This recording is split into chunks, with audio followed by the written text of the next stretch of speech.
Hello प्यारे दोस्तों, स्वागत है आपका इंटरव्यू क्लासेस में। बात करेंगे अपने कक्षा 9 अर्धवार्षिक परीक्षा 2024-25। विषय है अपना सामाजिक विज्ञान। इसका पेपर का सल्यूशन डिस्कस करेंगे। अपने यहाँ से क्वेश्चन आपको एग्जाम में हूबहू देखने को मिलेंगे। लास्ट में मैप किस प्रकार का है उसको भी डिस्कस करेंगे। चैनल पे नए हो तो सब्सक्राइब ज़रूर कर लीजिएगा, क्योंकि आपके लिए यहाँ पर सभी विषयों के पेपर यहाँ पे मिल जाएंगे। आपके आगे होने वाले एग्जाम जैसे संस्कृत है, आपके राजस्थान की शौर्य परंपरा है, और मैथ्स के लिए यहाँ पे आपको बेहतरीन पेपर मिलेगा, जिसमें से आपको हूबहू क्वेश्चन आपके एग्जाम में देखने को मिलेंगे। ठीक है, चलिए इस पेपर के सलूशन को डिस्कस करते हैं। और आपके लिए मैप जो है उसका वीडियो अपलोड कर दिया गया, वीडियो के डिस्क्रिप्शन में जाके वहाँ से आप चेक कर सकते हैं। एग्जाम में बिल्कुल उससे बाहर कुछ भी पूछा नहीं जाएगा। ठीक है ना, देखते हैं किस प्रकार के क्वेश्चन अपने को एग्जाम में देखने को मिलेंगे। सबसे पहला प्रश्न है अपना कि अतीत का सम्मान करते हुए सामाजिक परिवर्तन लाने की धीमी प्रक्रिया के समर्थक थे। तो धीमी प्रक्रिया के समर्थक कौन थे? जो अतीत का भी सम्मान करते थे वो थे रूढ़िवादी।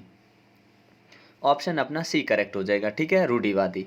अगला क्वेश्चन देखते हैं अपने, भारत का संविधान कब लागू हुआ? तो भारतीय संविधान लागू कब हुआ? 26 जनवरी 1950 को लागू हुआ था। ठीक है ना, डी ऑप्शन एकदम करेक्ट हुआ होगा। ठीक है ना, 26 जनवरी 1950 को। अगला क्वेश्चन देखते हैं अपने, सीधे राज्य को अदा किया जाने वाला कर यानी कौन सा टैक्स था जो सीधे राज्य को दिया जाता था? तो वो था अपने टाइल। कौन सा कर था? टाइल। ठीक है ना, ऑप्शन बी करेक्ट हो जाएगा। अगला क्वेश्चन है, अमेरिका में स्थित शेयर बाजार वॉल स्ट्रीट एक्सचेंज धराशायी हो गया। धराशायी ये कब हुआ था? ये हुआ था अपने 1929 को। ऑप्शन सी करेक्ट हो जाएगा आपके। अगला है, भारत की मानक याम्योत्तर रेखा कौन सी है? तो ये कौन सी? अपने 82 डिग्री 30 मिनट पूर्वी देशांतर। ऑप्शन ए करेक्ट हो जाएगा।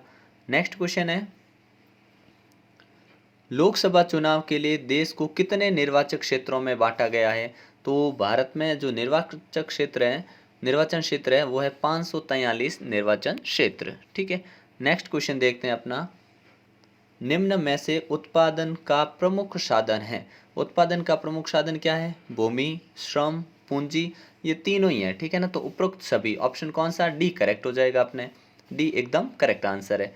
नेक्स्ट क्वेश्चन देखते हैं अपना, भारत में निर्धनता के आकलन हेतु प्रति 10 सर्वेक्षण कौन करवाता है?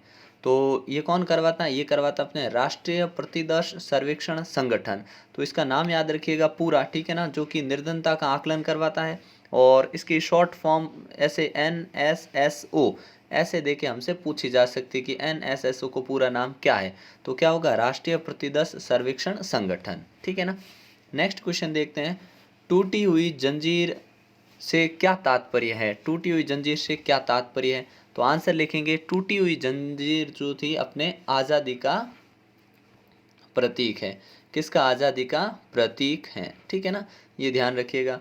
नेक्स्ट क्वेश्चन है अपना, काल बैसाखी किसे कहते हैं? तो बैसाख में आने वाली आपदा को काल बैसाखी कहते हैं, और जिसमें पेड़ और संपत्ति को काफ़ी नुकसान होता है। ठीक है ना, ये ध्यान रखिएगा। फिर है, अब्राहम लिंकन ने लोकतंत्र की क्या परिभाषा दी है? तो अब्राहम लिंकन ने लोकतंत्र की क्या परिभाषा दी? जनता का जनता का जनता के लिए। ठीक है ना, जनता का जनता का जनता के लिए और जनता द्वारा शासन। ठीक है, जनता का, जनता के लिए, जनता द्वारा शासन जो होता है, ये लोकतंत्र की परिभाषा दी थी किसने? अब्राहम लिंकन ने। अगला क्वेश्चन देखते हैं अपने, नेक्स्ट है, मित्र राष्ट्र कौन कौन से थे? तो मित्र राष्ट्र कौन से थे? देखिए, अगला देखते हैं अपने, मित्र राष्ट्र कौन कौन से हैं? तो मित्र राष्ट्र देखिए, इसकी शानदार ट्रिक जो हमने बात की है, क्या? फरेबी मित्र से जायज दूरी। तो हमने फरेबी मित्र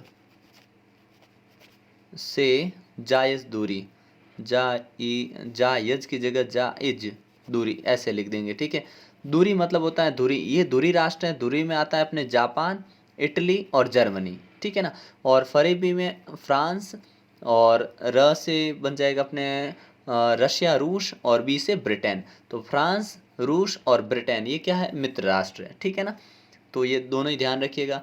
भारत का एकमात्र सक्रिय ज्वालामुखी कौन सा है जो कि सक्रिय ज्वालामुखी है? तो वो है अपने बैरन द्वीप। बैरन द्वीप। बैरन द्वीप। अगला क्वेश्चन देखते हैं, जर्मनी में आर्थिक संकट के 2 कारण लिखिए।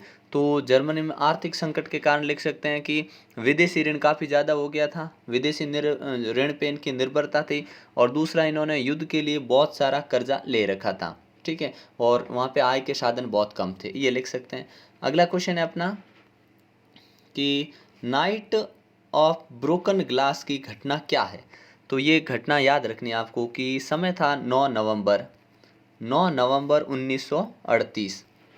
9 नवंबर 1938 को अपने आधी रात को जर्मनी के जो नाजी थे उन्होंने यहूदी व्यक्ति थे उनके घरों पे और उनकी संपत्ति पे हमला किया था, ठीक है, और वहाँ पे भयंकर जो खेल हुआ था उसी को बोलते हैं नाइट ऑफ ब्रोकन ग्लास, क्योंकि उस दिन उनके जो घरों पे हमला हुआ तो सुबह जब सड़कों पे देखा तो कांच के ढेर पड़े थे, ठीक है ना, इसी के कारण इस घटना को बोलते हैं night of broken glass. Date याद रखिएगा, 9 नवंबर थे और 1938 की ये घटना थी, ठीक है ना। अगला क्वेश्चन है, मौसम और जलवायु में क्या अंतर है। तो मौसम क्या होता है, मौसम होता है अपने समय, छोटे समय के लिए, जैसे वायुमंडल की तात्कालिक स्थिति जो होती है, तात्कालिक स्थिति को मौसम। और जलवायु क्या होता है, जलवायु होता है अपने मौसम, किसी क्षेत्र के मौसम दीर्घकालिक औसत स्थिति को कहते हैं, दीर्घकालिक औसत स्थिति को हम कहते हैं जलवायु, ठीक है ना। अगला देखते हैं अपने, अच्छा ये क्षणिक होता है, मतलब थोड़े समय के लिए होता है, और ये 1 साल के टाइम पीरियड के अंदर होता है, ठीक है। अगला क्वेश्चन देखते हैं अपने, भारत एक पंथ निरपेक्ष देश है, स्पष्ट कीजिए। तो भारत एक पंथ निरपेक्ष देश इस प्रकार है कि भारत में सभी धर्मों को बराबर माना गया है, किसी एक धर्म का वो पक्ष लेता नहीं है, ठीक है ना, और सभी धर्मों के प्रति तटस्थ और निष्पक्षता का भाव रखता है, ठीक है। अगला क्वेश्चन है अपने, पार्टी चुनाव चिन्ह क्या होता है और इसे क्यों आवंटित किया जाता है। तो पार्टी चुनाव चिन्ह किसी पार्टी की पहचान होती है और इसे पार्टी लोगों के बीच में अपना एक प्रतीक चिन्ह के रूप में प्रस्तुत करती है, ठीक है। संसाधन के रूप में लोग से आप क्या समझते हैं। तो संसाधन के रूप में लोगों से मतलब होता है कि ऐसे लोग जो कि अर्थव्यवस्था में विकास में, अर्थव्यवस्था के विकास में सकारात्मक योगदान देते हैं, उन्हें हम कहते हैं क्या, संविधान के रूप में लोग, ठीक है। अगला है, भारत में निर्धनता रेखा का आकलन कैसे किया जाता है। तो भारत में आधारभूत भौतिक चीज़ें जैसे रोटी, कपड़ा, मकान, इनके आधार पे आकलन किया जाता है। गंगा नदी की 2 सहायक नदियों के नाम बताने हैं। तो आप जानते हैं गंगा की सहायक है यमुना, कोसी, यमुना, कोसी, गंडक, ठीक है ना। ये और भी नदियां हैं जो सहायक लिख सकते हैं, जैसे बेतवा, घग्गर, ठीक है ना।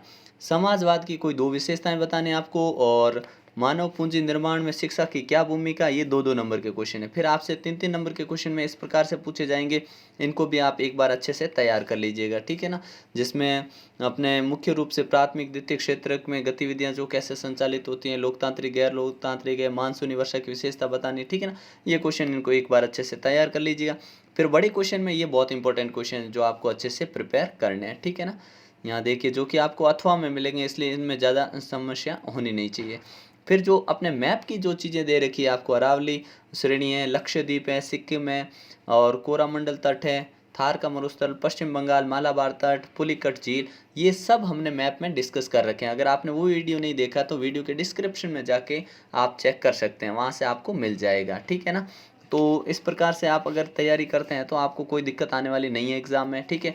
आगे जो सब्जेक्ट है उन सभी के आपको यहाँ पे मिलेंगे बेहतरीन पेपर्स जो आपके एग्ज़ाम में बहुत हेल्प करने वाले हैं, ठीक है। तो चैनल को सब्सक्राइब ज़रूर कर लीजिएगा, वीडियो को दोस्तों के साथ शेयर करना बिल्कुल नहीं भूलें, ठीक है। मिलते हैं नेक्स्ट पार्ट में, तब तक के लिए जय हिंद, जय भारत।